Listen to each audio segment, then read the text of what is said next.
Hi, it's Mike from Beach Home Inspections. Here's some more maintenance tips for you.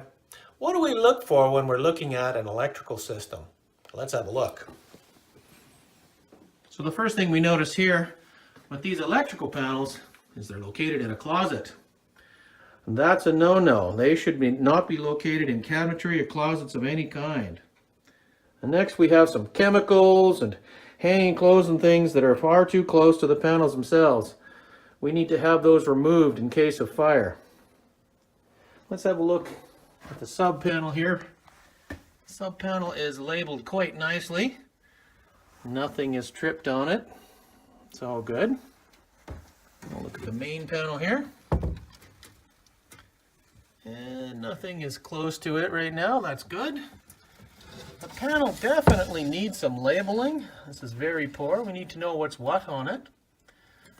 And nothing's tripped, so that's good. That's a GFCI there, and it's working just nicely. A GFCI is a ground fault circuit interrupter, and it protects us in case we have water come in contact with electricity. In this case, this is guarding the bathrooms upstairs. In newer homes, in bathrooms, we have this configuration. The buttons are actually located right here on the outlet. We want to test those also. So we'll find those in bathrooms and in kitchens. All of those should be checked on an annual basis to make sure it's running properly. Well, that's it for now. Have a great day.